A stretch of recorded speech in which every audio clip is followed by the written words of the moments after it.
It's the KC Arts Beat Report. I'm Patrick Neas. Thanks for joining me. We have a great guest today, especially if you love early music like I do. But before we get to that, I want to ask you to please like and subscribe to KC Arts Beat on YouTube. Please follow us on Facebook. We have great information about the arts every day on Facebook, so please follow us there. But right now, it's time to say welcome to Jay Carter, countertenor and co-artistic director of Musica Vocale here in Kansas City. They have a couple of big events coming up. I'm looking forward to talking to Jay about both of those. Hello, Jay. Hi, Patrick. Thanks for having me. I'm excited to talk with you and to get to know this new audience that you have. Well, thank you. Pleasure to have you on. First of all, what is a countertenor?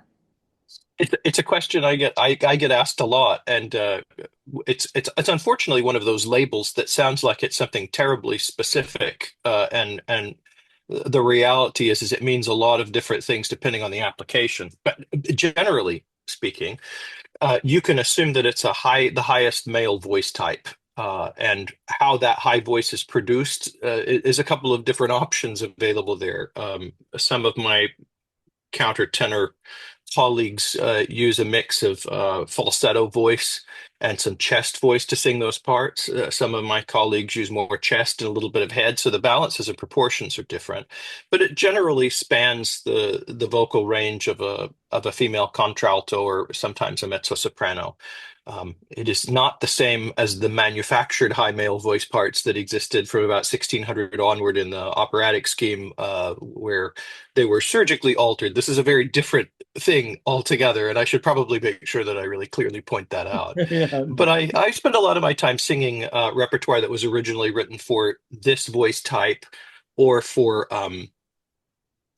mezzo sopranos, particularly music by Bach, Handel, sometimes as late as Gluck and Mozart, and a lot of contemporary stuff too, and then lots of earlier repertoire, Purcell, and even Renaissance repertoire too.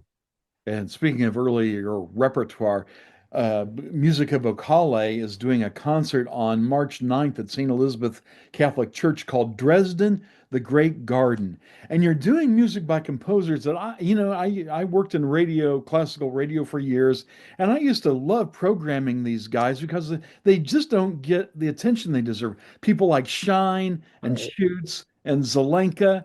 I'm really looking forward to talking to you about this music. But first of Yeah. all, Musica Vocale, what can you tell us about your group? Well, we're approaching 20 years of existence, and we were founded in 2008 by Arnold Epley, who is the professor emeritus of music at William Jewell College and conductor emeritus of the Kansas City Symphony Chorus. And when Arnold retired from those organizations, there were a lot of us who wanted to make sure that we still had a means to sing under his leadership. And there was definitely with all of our wonderful ensembles we have in town, there are certain holes that exist within what our audiences are able to have a chance to hear in a given season and what our musicians have an opportunity to hear. So Arnold kind of started the organization as a place for us to continue doing that work, but also to really focus even more intently on repertoire that really ought to be being heard but isn't for a lot of different reasons through no fault of other organizations. It's just that it falls outside of their kind of general principles of what they do. I love our Kansas City Symphony, but you're probably not going to hear them sing a Bach cantata anytime soon, or a series of motets by a 20th century composer. Those just fall outside of their purview, and it's the same way with the other organizations in town. So we have spent most of our time focusing on repertoires that really ought to be heard, but just for whatever reason fall outside of the scope of other organizations. Now, you have a very impressive resume. You've studied at William Jewell College, you have studied at Yale, you're on the faculty of Westminster Choral College, and you've performed under some of the biggest names in early music like Ton Copeman and Nicholas McGeegan and Masaki Suzuki, and our very own Trilla Ray Carter right here in Yeah, Kansas City, who's going to yeah. be joining you for this concert, right? Is that Yes, we're excited. A lot of this music gives us opportunities to collaborate with our local musicians, and we have a burgeoning group of period players here in Kansas City, led and organized by Trilla. And there are very few seasons that have gone by that we've not had an opportunity to collaborate with KC Baroque in some way. And not only is Musica Vocale lucky to get to do that, I sometimes show up as a guest artist with that group as well. So there's a lot of cross-pollination there. We do have an out-of-town guest coming for this, who plays an unusual instrument called a theorbo. It looks like a giraffe-necked lute, for lack of better terms. But our friend John Lenti is coming in from Seattle, and he's probably one of the best lute players in the world. I see him frequently on the road, and I'm glad for him to get to see Kansas City and to share him with Kansas City and vice versa. So it's these collaborations that we get to do. There are local investments, and then there are ones that come in from even further abroad too, like this one, and it's really exciting. Well, let's talk about Dresden, the Great Garden. What's the concept behind this program? What are you going for? Well, one of the things that I, as an armchair musicologist, for lack of a better term, have always been interested in are the places where these great composers come from, the folks that we talk about regularly. And I have been fortunate enough to get to see the spaces where people lived and worked in Europe when I've been on the road and with tours and things like that. And one of the places that has always come up is Dresden. The strange thing about Dresden is it's not a place that we think of as being a great artistic world cultural center. In fact, one of our members was on a choir tour when he was a college student in the early 70s in Dresden and said it was one of the most dismal places he had ever visited. And I certainly had heard stories about, Dresden being destroyed during the end of the Second World War. But it's one of those places you just think all of these people have come through there. Schütz, Schein. It's a place that Bach spent significant amounts of time. Handel was often there. Lotti was often there. And I thought, why in the world are we not paying more attention to Dresden? Well, the answer is something that happened about 80 years ago, almost to the date, where the war was closing. They knew that Germany was going to probably lose the war, and Stalin's Red Army had successfully made it to Warsaw and was working its way toward Berlin. And there was very little possibility for the Third Reich to send reinforcements, except for the city of Dresden, which had been miraculously kind of protected throughout the Second World War. Churchill actually intervened on numerous occasions and said, "Yes, we can bomb the devil out of everybody else, but not that city." Kind of like Henry Stinson in the city of Kyoto in Japan said, "No, that would be a crime to bomb the city." When Stalin began making the push toward Berlin and the troops began having to go through Dresden to counter the Russian or the Soviet advance, Churchill and other Allied leaders reluctantly agreed to go ahead and bomb the city. And it was almost entirely destroyed in the city center, including all of these amazing churches and art galleries and palaces and public gardens that had been there since the early Baroque period. This music gives us an opportunity, 80 years after the destruction of Dresden, to at least get a glimpse of what it must have been like. We have lots of paintings of the city. Tons of Italian artists came there to spend time and to paint the city. It was so picturesque. But it was more or less completely wiped out in the firestorm of the bombings in February 1945. Something Kurt Vonnegut wrote about Yeah, in right, Slaughterhouse-Five. Yeah. right, right. Dresden didn't get much better after the war ended, unfortunately. They were behind the Iron Curtain. Germany's war reparations that had to be paid to the Soviet Union were absolutely punishing. And they also didn't really have much of a motivation to rebuild an imperial royalist space that had been bombed to smithereens. And our friend in the ensemble who was there in the 70s remembers the Frauenkirche sitting in ruins when he was there in the 70s, 30 years later. That sat that way another 20 years, and the Frauenkirche wasn't even reconstructed until the late 90s and early 2000s. That somehow miraculously they've begun to do all this work. So Dresden's being continuously rebuilt, and it's time for us to pay attention to this place where so many people came from. So, did the composers who worked in Dresden, did Dresden have a unique sound from other German cities at the time? Absolutely. In fact, it was kind of a place where fashions were set. Part of that was because it was the seat of the electorate of Saxony, which was one of the most important constituencies within the Holy Roman Empire and one of the most wealthy constituencies within the Holy Roman Empire. So the guys in charge, and they're always guys, unfortunately, decided that they had spent time in Venice on their grand tours as young men, and really liked what they saw and heard in the city of Venice in particular. And so they very quickly started subsidizing their own Saxon artists on trips to Venice to study with Venetian artists and musicians. And there was a whole group of folks, starting particularly in the middle of the 16th century, that traveled to Italy on these state subsidized, luxury vacations Uh-huh. to learn the Italian style and then to bring that back and to implement that in Saxony, but especially in the capital city of Dresden. That's how Heinrich Schütz and Johann Hermann Schein really had their opportunities to get to know that music. It was there when they were choir boys. Uh, Schütz had a wonderfully well paid for vacation to go to Venice and to study with Gabrielli. We think he probably also met a whole host of other Venetian folks like Claudio Monteverdi on his trips to Venice. Schein unfortunately did not travel, but music publishing made it possible for him to really absorb madrigals, which were really all coming from Venice because of the publishing industry that had sprung up there.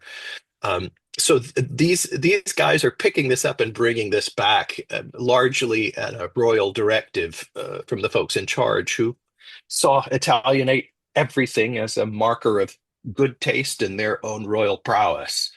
And in the century that follows, that continues, despite things like the 30 Years' War and other things that really are impediments for the arts and music. They continue to try to emulate that style as best as they can. And by the time 1700 rolls around, uh, Germany is no longer at war with itself, and there's plenty of money coming into the coffers, and it really blows up even more than in about 1700. Now, Schutz, to my ear, tell me if I'm wrong, but it seems like he injects a little bit of that Italianate Catholic splendor into Lutheranism. Yeah, he's the gateway for that, and we know that Martin Luther was a big fan of composers like Josquin des Prez and folks like that. But there's still some wary suspicion seen at music that's coming from Italy. But folks like Schütz, even though he's a Lutheran, is sent to Venice to absorb the style. And the place where he's spending most of his time is at the Basilica San Marco, and he becomes Gabrielli's student. And you very quickly realize that there is this. If you've ever walked into San Marco, there are things that the room suggests in terms of sound that are very different than what would have existed in the Romanesque and Gothic spaces that dominated most of the rest of Europe at that point. It's got five domes inside and these balconies that face each other all around the room. So it's like musical surround sound with live musicians. That's what Schütz is absorbing while he's there in Venice and bringing back to put into those spaces then in Dresden. And in fact, they're beginning to find other spaces within Dresden that aren't quite like those Italian spaces, but that have some similar sonic things.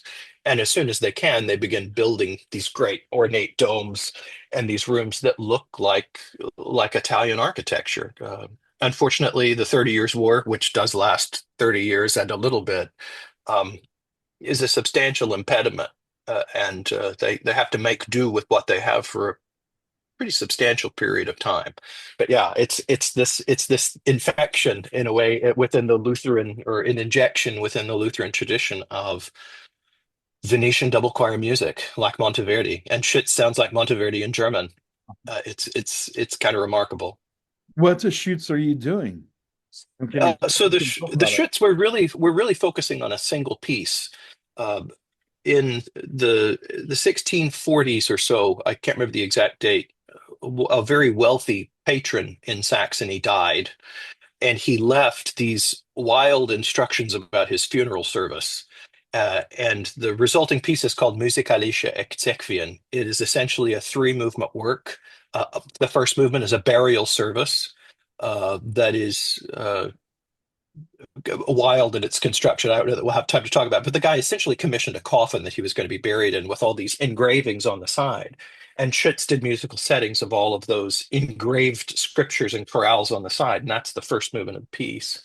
The second movement of the piece is a motet in the style of Gabrieli, a double choir. Could have been ripped right out of St. Mark's, Venice, only it's in German and it's a Lutheran text. And then the third movement is probably the most theatrical, and it's a setting of the Nunc Dimittis that's sung by a large ensemble, but there's a small trio that's supposed to be placed at a distance around the room that is to represent this man's glorified soul being sung into heaven by two seraphim, two sopranos singing back and forth. So it's a pretty theatrical piece. And for Schütz, it was a rare opportunity to be able to write in the Venetian style that he trained in without strictures on what resources he had available. It was a major event when the Count of Gera passed away. And in fact, the instructions were so ornate, it took his family almost a year to get the darn thing planned and executed. He Wow. died, and they worked on it for a year before they got it done, including the music, but all of the service material and whatnot.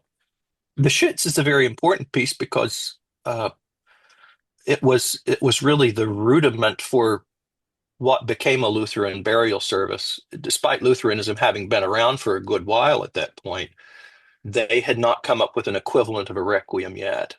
And that is what becomes the template for it. We also know Brahms owned a copy of the piece. And when we look at Brahms' Requiem, but also some of his motets, we see the exact same texts being chosen, and in some cases, the exact same Lutheran chorales being used.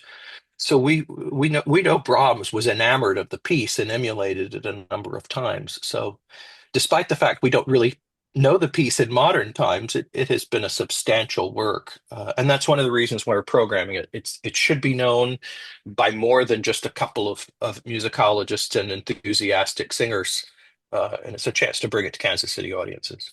And where else would you hear it in Kansas City if it weren't for Musica Vocale, right?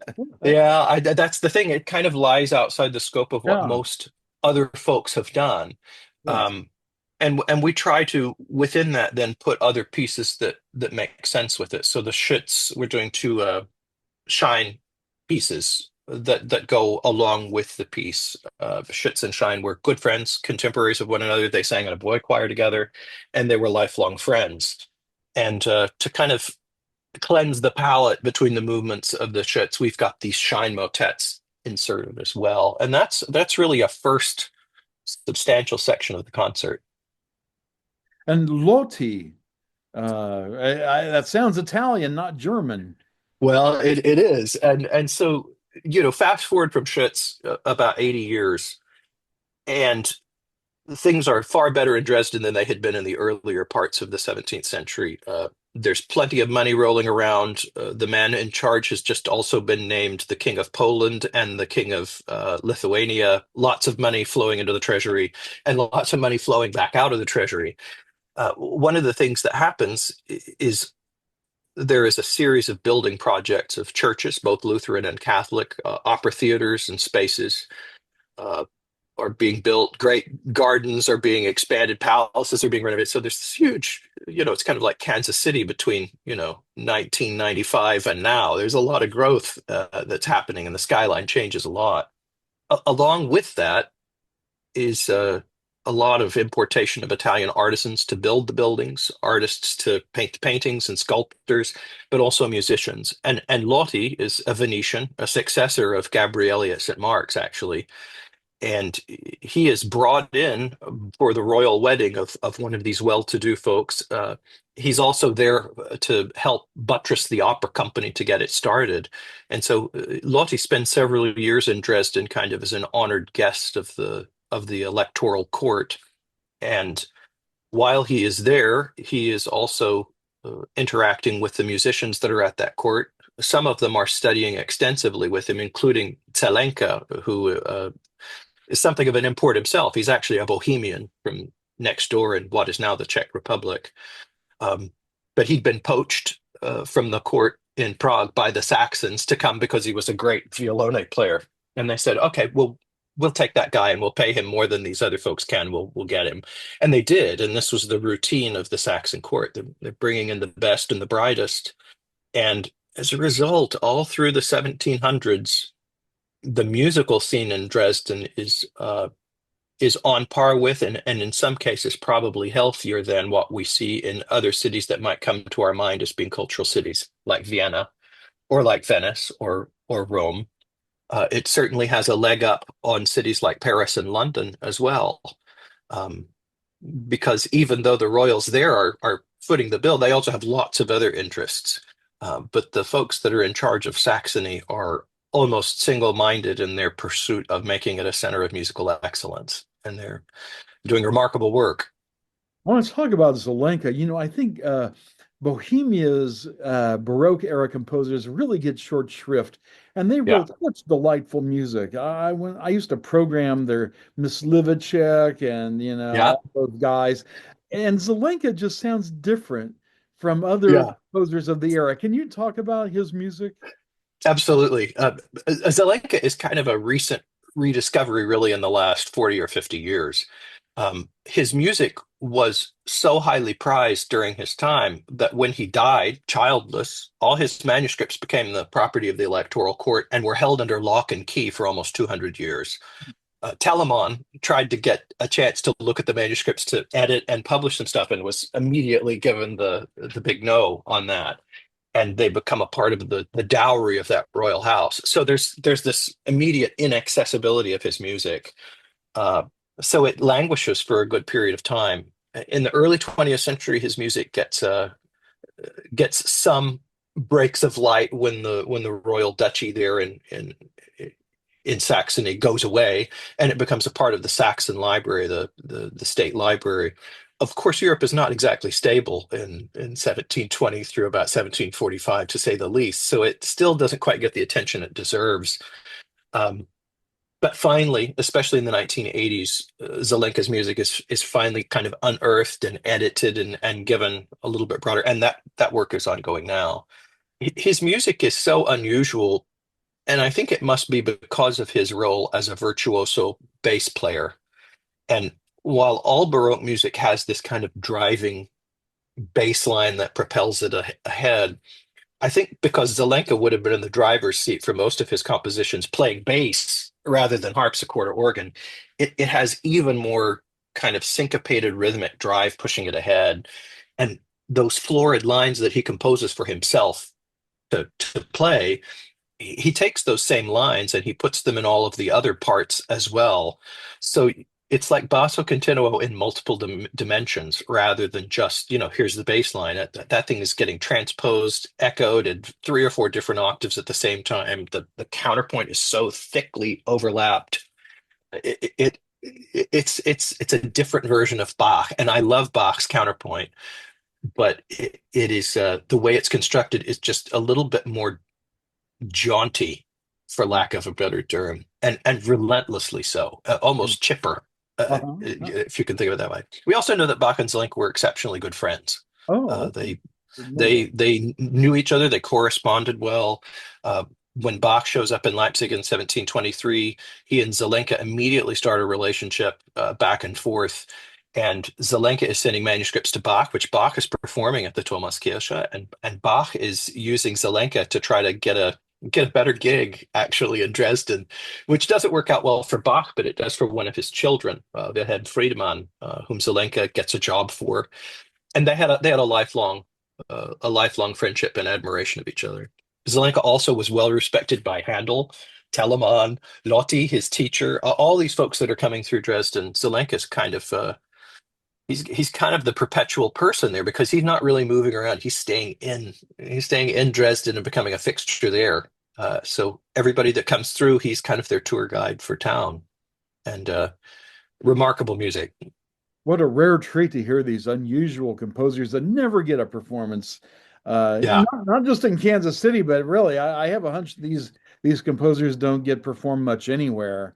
Uh, so this is an opportunity you want to avail yourself of. It is Dresden, the Great Garden, with Musica Vocale and KC Baroque Consortium, led by Correct. Jay Carter and with Jay Carter Countertenor. That's March 9th at St. Elizabeth Catholic Church, and that's a free concert, right?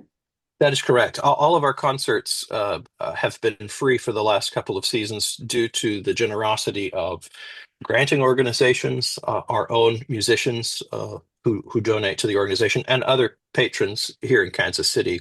So we're stoked to not only be able to offer this music in the first place, but to be able to do it so that there is no barrier for folks to get to come and hear it.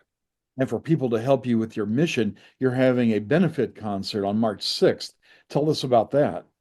That is correct. So I mentioned earlier that I have folks that I get to know on the road and that I get to work with. And a lot of the times we're always kind of looking for opportunities to collaborate. And in this case, there's a continuo player, John Lenti, plays the orbo. Uh, he was going to be coming to town for this concert anyway. There aren't a lot of great lute players in the world. And when you have a chance to bring one in for a project like this that's so dependent on their part, you jump on it. And we thought, well, while John is here, maybe we can do something that will benefit the ensemble in addition to the performance. And he and I have been talking about a collaboration for a while anyway as solo artists. And this is a chance for us to benefit the organization and to kind of do a soft launch of seeing what it would like to do a larger collaboration. So we are presenting an informal recital on that Thursday up here in Liberty, actually, at the Belvoir Winery. Uh, we don't have a lot of Tudor buildings just lying around the Kansas City metro or the Midwestern United States. But this building in Liberty that Belvoir occupies emulates that style of a late Elizabethan, early Jacobean manor house. And so we're happy to perform that music in that kind of space.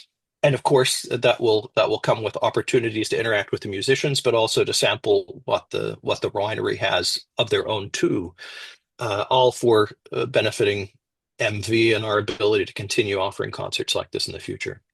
How can people get tickets to this benefit concert? So those tickets are available on our website, musicavocale.org, and if you'll look under the concerts link, you'll see it listed prominently. And there's a place for you to log on and to make a donation, and then to come to the winery. We will have tickets, I think, available at the door, but as you would imagine, seating for that is somewhat limited. So getting them in advance is probably the best practice. The admission for that is $75, and that includes a substantial donation to the organization, but also a couple of glasses of whatever you choose to drink, and some light refreshment besides, and plenty of opportunity to talk with the musicians and with one another that are there. Our musicians will be there, our choral singers too. So it's a chance to get to know the artists a little bit better and to really benefit a great cause. And as you can tell, Jay is a wealth of information. So if you want to pick his brain more, this is a great opportunity to do it. I'll wear you out. Well, Call it being in the trenches in academia for a while. I've got a lecture for everything, it well, seems. it's been fascinating listening to your insights into this music and the history of Dresden. And I really hope people will go to Dresden, the Great Garden, March 9th at St. Elizabeth Catholic Church. It's absolutely free Yeah. with Musica Vocale and KC Baroque Consortium. Jay, thank you so much for taking the time out of your busy schedule to talk to me about all of this. Of course, Patrick, and thanks for the opportunity to talk to you and your audiences about what we do and what we have coming up. Great. And I encourage you to, again, please like and subscribe to KC Arts Beat on YouTube and follow us on Facebook.